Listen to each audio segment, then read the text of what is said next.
de David, cantique, heureux celui dont la transgression est effacée, dont le péché est entièrement pardonné. Heureux l'homme à qui Yahweh n'impute aucune iniquité et dont l'esprit est exempt de toute duplicité. Tant que je gardais le silence, mes os se consumaient, je gémissais continuellement jour après jour.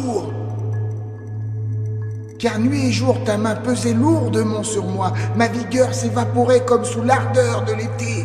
Alors j'ai reconnu devant toi mon péché, je n'ai point dissimulé mon iniquité, j'ai dit, j'avouerai mes transgressions à Yahweh, et tu as effacé la culpabilité de mon péché. Que tout homme pieux te prie ainsi au moment favorable, quand les grandes eaux déborderont, elles ne l'atteindront point.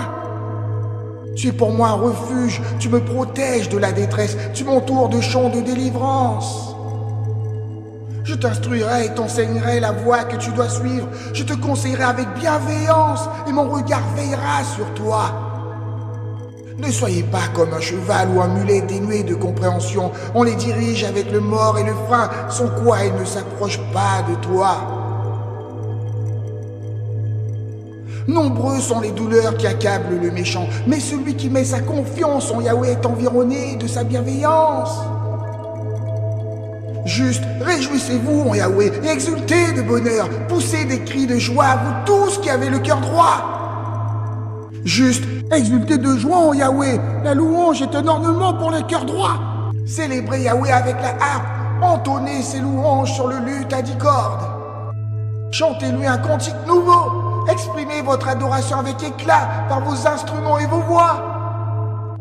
Car la parole de Yahweh est droite et toutes ses œuvres sont accomplies avec une fidélité inébranlable. Il aime la justice et l'équité, la terre est pleine de la bienveillance de Yahweh. Par la parole de Yahweh, les cieux ont été façonnés et toute leur armée par le souffle de sa bouche. Il rassemble les eaux de la mer comme en un monceau, il enferme les abîmes dans des réservoirs. Que toute la terre vénère Yahweh, que tous les habitants du monde tremblent devant lui. Car il parle et tout prend vie, il commande et tout existe. Yahweh renverse les desseins des nations, il réduit à néant les projets des peuples. Les desseins de Yahweh demeurent à jamais et les plans de son cœur de génération en génération. Heureuse la nation dont Yahweh est le Dieu.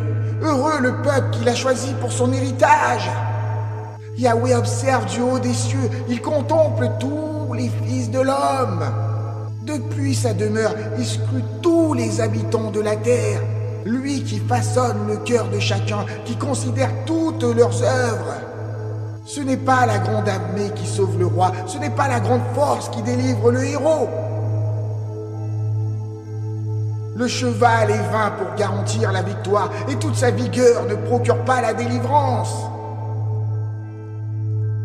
Voici l'œil de Yahweh sur ceux qui le révèrent, sur ceux qui placent leur espoir en sa bienveillance, pour préserver leur âme de la mort et les faire subsister au milieu de la famine. Notre âme espère en Yahweh, il est notre secours et notre bouclier. Car notre cœur trouve sa joie en lui et nous avons confiance en son saint nom. Yahweh, que ta bienveillance soit sur nous, comme nous plaçons notre espoir en toi.